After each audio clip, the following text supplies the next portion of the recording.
So shoutout sa viewers natin kung paano daw ang connection ng mixer, amplifier at saka mayroon daw siyang isang active speaker. So dito idol nakadepende yan ano.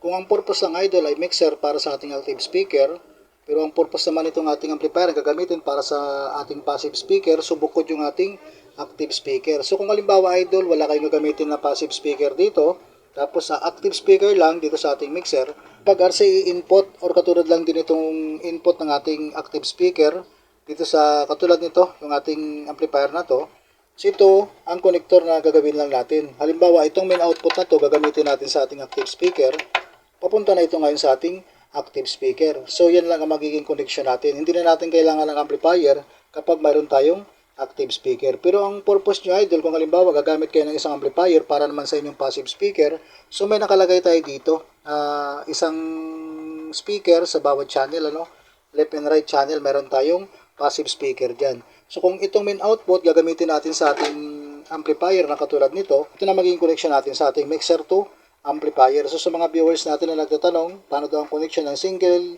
amplifier sa mixer, ito lang idol, itong ginamit natin na connector dito.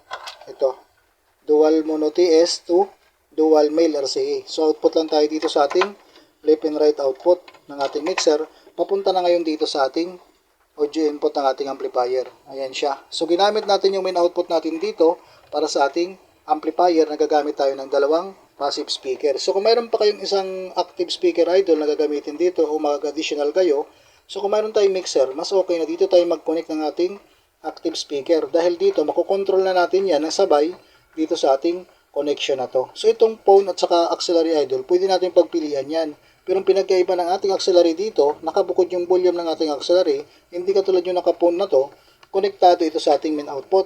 Kapag binaba natin yung volume natin dito sa ating feeder, sabay po yan na magkaroon ng volume o mawawala kapag binaba itong feeder natin, itong main feeder man o itong ating signal, kung saan tayo nakasignal o naka-bluetooth man. So, mas okay na isabay na lang natin, lalo pag, halimbawa, full range lang din ng ating active speaker, so dito tayo maglagay sa ating phone output na to. Halimbawa, kung lang inyong active speaker ay mayroong RCA input, katulad lang din itong ating amplifier, so itong connector na kailangan natin kapag dito tayo magamit sa ating auxiliary or phone, mono TS to dual male RCA. So, halimbawa, output tayo dito sa ating phone, output, tapos itong dual male RCA natin, i-input natin sa ating active speaker.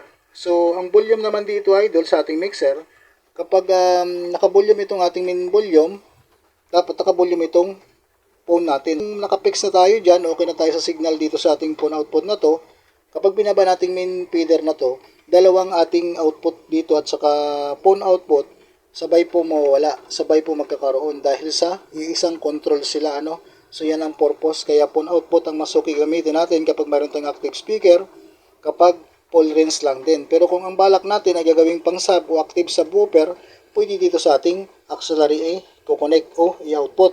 So may purpose siya idol, ano. Pag RCA input yung ating active speaker, ito lang gagamitin natin na connector dito sa ating connection na to. Auxiliary man yan or phone, dito sa ating mono TS to dual male RCA. Sa viewers natin, dapat daw mayroon tayong port channel din na ginagamit dito para masundan din daw ng mga naka-port channel, ano. So itong ating mixer, 7 channel. So ang pinagkaiba ng port channel dito sa 7 channel, input lang naman na nadagdag dito idol na 3 channel katulad nito. Pag inalis natin itong 3 channel, so magiging 4 channel lang din siya. Pero ang output natin dito, 7 channel man yan or 4 channel, pareho lang, ano. So walang pinagkaiba. Mayroong auxiliary output, phone output, main output, may record output, pareho lang din yung kanilang magiging output. Pero sa input lang sila magkakaiba dahil mayroong additional na 3 channel para sa 7 channel.